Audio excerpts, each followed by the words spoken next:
আলাইকুম, কেমন আছেন সবাই? আলহামদুলিল্লাহ আমি ভালো আছি।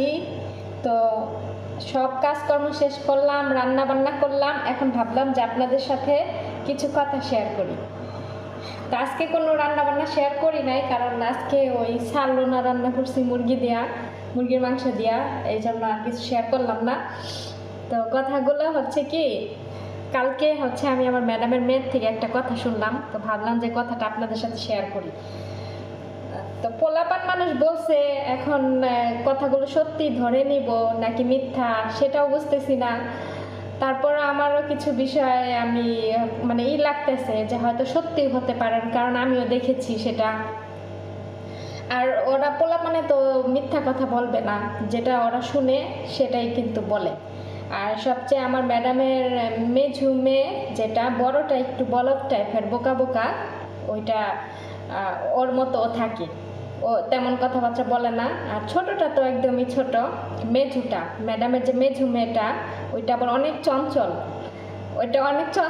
আবার একটু শয়তান টাইপেরও আছে, কিন্তু ওইটা আবার ভালো। কয় না, কথা আছে না যে ভালো মানুষ, শয়তান মানুষ আবার ভালো হয়। তো ওই একটু আর কি মানে চালাক চতুর আর কি, ওই দুইটার থেকে। তো ও আবার মানে কোথাও কিছু হইলে আমাকে সাথে সাথে আর কি জানায়, বুঝছেন? এই যে যেমন ধরেন ঈদের কেনাকাটা করছে, শপিং করছে, যা যাই করে, ওর জন্য কিছু কেনাকাটা করলে ও কি করে, দৌড়ে আগে আমার কাছে নিয়ে আসে, আমাকে আগে দেখায় নিয়ে যায়, এরকম। কিন্তু আর দুইটা যেগুলো আছে ওগুলো আবার এমন করে না, ওরা আবার অন্যরকম। তো ও আবার আমার সাথে একটু বেশি কথাবার্তা বলে। তো কালকে আমাকে বলতেছে কি যে তোর একটা কথা কমু, কারোর কাছে কবি না। আমি কই কি আচ্ছা কমু না, কার কাছে কমু? আমি কি তো অগো সারা বাইরে কোনো জায়গায় যাই যে কারোর কাছে কমু? পরে কয় কি জানোস, আমার মা বাচ্চা হইতেছে না, ছেলে হইব, মা ইনজেকশন নিয়া তারপরে ছেলে হইতাছে। আমি কই কি মানে কি ইনজেকশন নিয়ে ছেলে হয় মানে কি? ওইটার বয়স হতো মা মোটামুটি 11 বছর, 11.5 বছর চলতেছে, সবই তো বুঝে। পরে হ, যখন বাচ্চা হবে তার আগে না হসপিটালে গিয়া ডাক্তারে কইছে ইনজেকশন নিতে, ইনজেকশন নিলে ছেলে হইব। তারপরে এগুলা করছে, পরে যে এখন ছেলে হইব, এগুলো আমার বলছে, মানে ও পোলাপান মানুষ ওর মতো করে বলছে। পরে আমি বিষয়টা আর কি বুঝিয়ে নিলাম। তারপরও আমি কিছু বিষয় শেয়ার করি, সেটা হচ্ছে আমার ম্যাডামে যখন প্রেগনেন্ট হবে তার আগ মুহূর্তে, তার প্রেগনেন্ট হওয়ার আগে সে অনেক কিছু খাইছে। যেমন আমি প্রতিদিন হচ্ছে তার রুমে অনেক ওষুধ দেখতাম, মেডিসিন ডক্টরের, সেগুলো আমি আবার দেখতাম। তারপর আবার ইঞ্জেকশন হচ্ছে গিয়া দিত হসপিটালে গিয়া। এখন কেন দিত সেটা আমি জানি না, তবে শুধু শুনতাম যে হসপিটালে গেছে ম্যাডাম অসুস্থ, ইঞ্জেকশন দেওয়ার জন্য। আবার এই যে জাফরান, তারপরে হচ্ছে আরেকটা কি জানি বলে, লুবান, ওদের দেশের লুবান বলে সেটা, তারপরে আদা, তারপরে হলুদ, এগুলা মিক্স করে চুলার মধ্যে জাল দিয়ে পরে হচ্ছে আমার ম্যাডামে খাইতো, প্রতিদিন সকালে 1 গ্লাস করে এগুলা খাইতো। তো বাচ্চা হওয়ার আগে টানা কয়েক মাস এগুলো খাইছে, ঠিক আছে। তো আমি ভাবছি যে হ্যাঁ হয়তো আমার ম্যাডাম এমনি অসুস্থ, এই জন্য খাইতো। কিন্তু এই সব কিছু আমার ম্যাডামে মানে কারো পরামর্শতে সে খাইছে, যাতে এগুলা খাওয়ার পরে সে যদি বাচ্চা নেয় তাহলে তার ছেলে হবে। এই পরামর্শ অনুযায়ী চলছে। এখন মাশাআল্লাহ আলহামদুলিল্লাহ তার ছেলেই হবে। তো আমি ভাবলাম যে আমাদের দেশে কিন্তু অনেক চিকিৎসা থাকে যে এগুলা খাইলে হচ্ছে ছেলে হয়, ইয়া হয়, মাইনা চলে, এরকম ছেলে হয়। তো অনেকেই যাদের ছেলে সন্তান না হয় তারা কিন্তু এই চিকিৎসাগুলো নেয়, আবার এমনকি নিয়মগুলো মেনে চলে, ওই জিনিসগুলো খায়, তখন কিন্তু ছেলে হয়। তো আমি ভাবছি শুধু এটা আমাদের বাংলাদেশেই সম্ভব, বাহিরের কান্ট্রিতে এরকম নেই। কিন্তু এখানে তো আরও দেখি আরও বেশি। এখন আমি তো এতদিন জানতাম না, এখন ম্যাডামের মেঝু মেয়ে যেটা আমাকে কালকে শেয়ার করলো, বুঝছেন, ওর কথা মিথ্যা না, কারণ ও এগুলো শুনছে বিদায় ও বলছে, আমাকে শেয়ার করছে।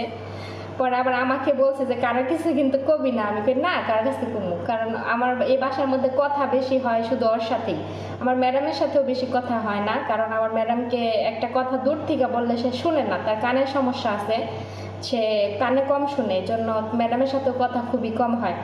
আমার হচ্ছে যা যা প্রয়োজন, আমি বাজার বুজার যা যা প্রয়োজন আমি ওদেরকে ডাইকা আমি তো আমার যা যা প্রয়োজন আমি কি করি, বাজারে লেখাইয়া তারপরে কাগজটা আমার ম্যাডামকে দেই।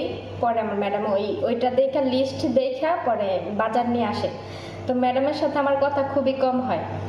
তো আজকে যখন কালকে এই কথাগুলো শুনলাম তখন আমি মনে মনে ভাবতেছি যে সত্যি তো আমার ম্যাডামে বাচ্চা হওয়ার আগে প্রতি সপ্তাহে 2বার করে সে হসপিটালে যাইতো আর বলতো কি যে সে অসুস্থ, ইনজেকশন নিতে যাচ্ছে, সুই দিতে যাচ্ছে, এরকম বলতো।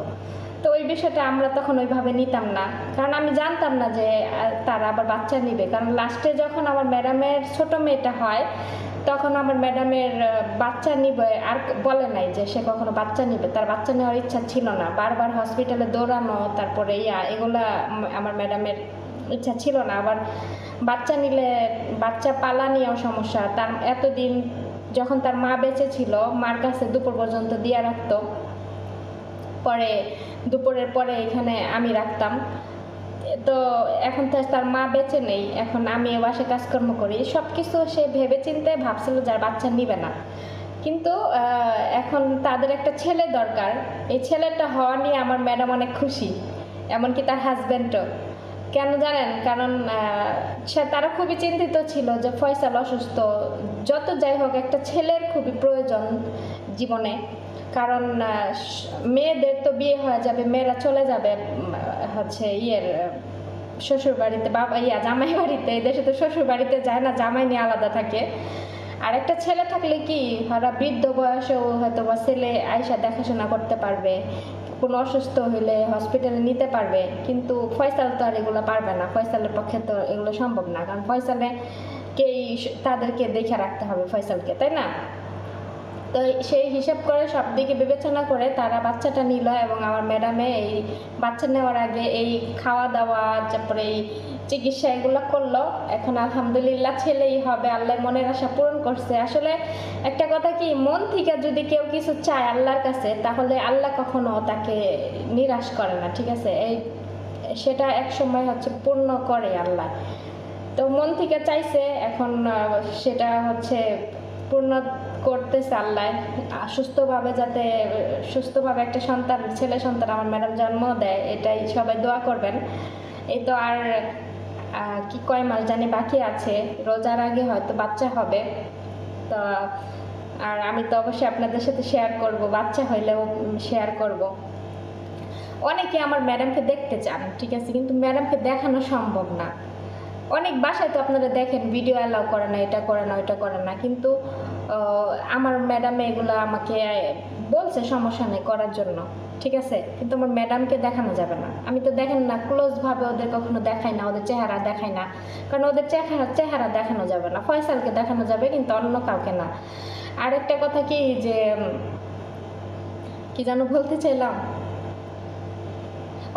অনেকে বলেন যে আপনি এই ভিডিওগুলো করেন, আপনার ম্যাডামে দেখে না। হ্যাঁ, আমার ম্যাডামরা আমার চ্যানেল জানে, সব কিছুই জানে, কিন্তু একটা কথা কি, এরা না মানে আজাইরা কথা নিয়ে বেশি থাকে না। যেমন এরা জানে যে আমি ভিডিও করি, এরা দেখছে প্রথম কয়েকদিন, এখন তারা আমার ভিডিও দেখে না। কেন জানেন? কারণ তাদের লাইফ নিয়ে তারা ব্যস্ত। তারা ডিউটি করে, বাসায় আসে, খাওয়া দাওয়া করে, ঘুমায়, ঘুম থেকে উঠে আবার বিকেলে কিছু খায়, আবার বাচ্চা নিয়ে পড়াশোনা করতে বসে। তো এইভাবে তাদের হচ্ছে জীবন চলতেছে। আমি কি করতেছি না করতেছি তারা সেটা দেখবে না, কারণ আমি তার বাসাটা পুরা একাই কন্ট্রোলে রাখতেছি, সব কিছু আমি একা করতেছি। তাহলে আমার সব কিছু আমি ঠিক রেখে আমি যা করি না কেন এগুলো তারা দেখবে না, ঠিক আছে? তো যে অনেক আপুদের দেখি হচ্ছে সৌদি আরবে একটা আপু থাকে, তো ওই আপুর ভিডিও করে দেখে ওই ম্যাডামের ভাগ্নিরা এগুলো স্ক্রিনশট দিয়ে ম্যাডামকে পাঠায়, বলে এটা করছে কে, ওইটা করছে কে। এগুলো আজাইরা জিনিস নিয়ে আমার ম্যাডামরা কেউ থাকে না, বুঝছেন? কারণ আমার ম্যাডামরা তাদের লাইফ নিয়ে ব্যস্ত। তারা শুধু আমাকে নিয়ে না, তারা কোনো আজাইরা কথাবার্তা, কোনো আজাইরা কিছু নিয়ে তারা চলে না। তাদের আত্মীয় স্বজন তাদের খোঁজ রাখলো না, তাদের বাসায় কে আসলো না, তাদেরকে কে চিনলো কি চিনলো না, এই জিনিসগুলো তাদের মনে করেন তাদের ভিতরে নাই। তারা নিজেদের লাইফ নিয়ে ব্যস্ত। তারপরে পোলাপান যেগুলো হয়, ওই ম্যাডামের মেয়েরা ওই রকমই, তাদের কোনো কমপ্লেন নেই যে তাদের আত্মীয় স্বজন তাদের বাসায় আসে না, দেখে না, ফয়সালকে দেখে। তো এইসব বিষয় নিয়ে আমার ম্যাডামদের এত মনে করেন মাথা ব্যথা নাই, তাদের সন্তানদেরও নাই, যার যার মতো করে তারা চলতেছে। এরা কেউ কারোর লাইফ নিয়ে কখনো কথা বলে না। আমি আমার ঘরে গিয়া কি করতেছি না করতেছি তারা জীবনও আমার ঘরেও কি দিবে না, গিয়া দেখবে না যে আমি কি করি, কখনোই না, কোনো দিনও না। আমার ম্যাডাম জীবনও, আমি যে 10 বছর ধরে আসছি আমার রুমের ভিতরে জীবনও যায় নাই, একদিনও যায় নাই আমি ওই রুমে। অনেক ম্যাডামরা আছে না রুমের ভিতরে গিয়া এটা দেখে ওইটা দেখে, কিন্তু আমার ম্যাডাম জীবনও আমার রুমে গিয়া দেখে না যে কি আছে না আছে, ঠিক আছে। তো আলহামদুলিল্লাহ অনেক ভালো আমার ম্যাডাম, অনেক ভালো।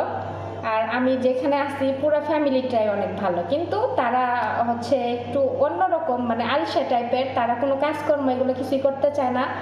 তারা মনে করেন যে রেডি করা সব জিনিসই এরকম করে, মানে এইখান থেকে ওইখানে জিনিসটা নিব না এরকম তারা, ঠিক আছে। এই জন্য এখন মানুষের তো সব দিকে একরকম থাকে না।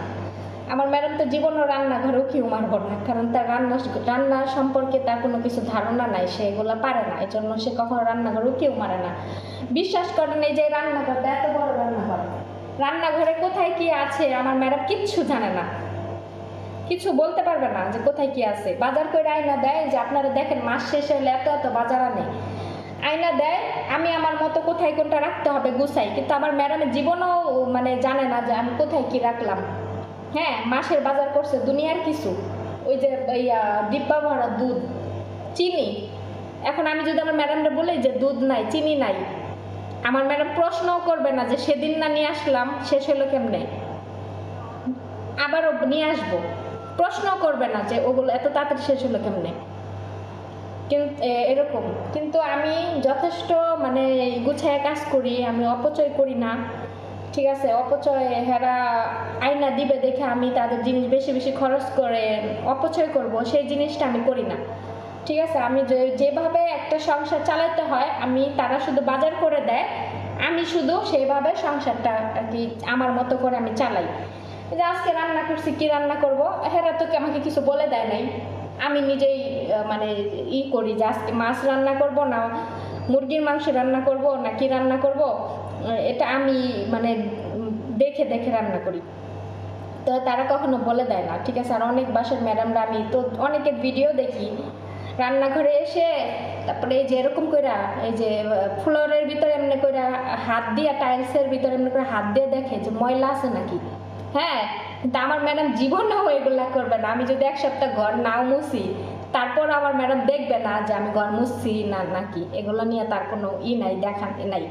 কারণ সে যা দেখতেছে যে তার সংসারটা আমি সুন্দর করে সামলে দিছি, তার বাচ্চা ফয়সালকে সবচেয়ে বেশি হচ্ছে ফয়সালকে আমি সুন্দর মতো দেখতেছি, তো তার আর কোনো কমপ্লেন নেই আমাকে নিয়ে। কারণ আমি ফয়সাল আমার কাছে অনেক ভালো থাকে, ও হ্যাপি থাকে, আর তারাও আমার কাছে ফয়সালকে রেখে অনেক মানে চিন্তামুক্ত থাকে। এই যে বাচ্চা হলে আমার ম্যাডাম হসপিটালে যাবে, ঠিক আছে, 3 দিন হসপিটালে থাকবে, তাহলে 3 দিনে হচ্ছে বাচ্চাগুলো তো আমার দায়িত্বে থাকবে, ওদের স্কুলে যাওয়া, ওদের খাওয়া দাওয়া, ওদের ফয়সালকে কখন কি দিব সব কিছু আমার উপরে রেখে যাবে।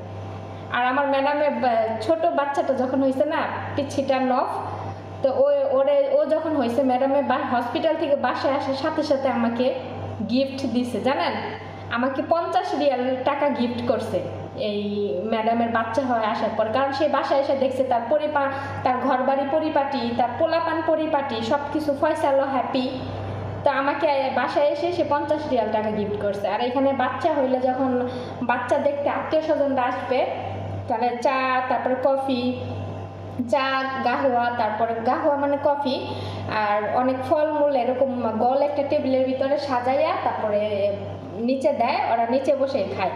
তো অবশ্যই সব কিছু আপনারা দেখতে পারবেন আমি ভিডিওতে। আমার ম্যাডামের বাচ্চা হইলে আমি সব কিছুই দেখাবো ইনশাল্লাহ। বাচ্চা হলে এরা কী কী করে, আর বাচ্চাকে তারা কী কী গিফট করে দেখা যায়, দেখা গেলে কী কী গিফট দেয়, সব কিছু আমি শেয়ার করবো ইনশাল্লাহ। তো আপনারা অবশ্যই আমার সাথেই থাকতে হবে এগুলো দেখার জন্য, আর অপেক্ষা করতে হবে। তো সবাই ভালো থাকবেন, সুস্থ থাকবেন, আর যারা আমাকে এত বেশি সাপোর্ট করেন, ভালোবাসা দেন, তাদেরকে অনেক অনেক তাদের জন্য দোয়া আর ভালোবাসা আমার তরফ থেকে। আপনারা আমার জন্য দোয়া করবেন আর ভালো থাকবেন। ম্যাডামের ফ্যামিলির জন্য, ফয়সালের জন্য সবাই দোয়া করবেন, আমার জন্য দোয়া করবেন। আল্লাহ হাফেজ। বাইরে অনেক রোদ।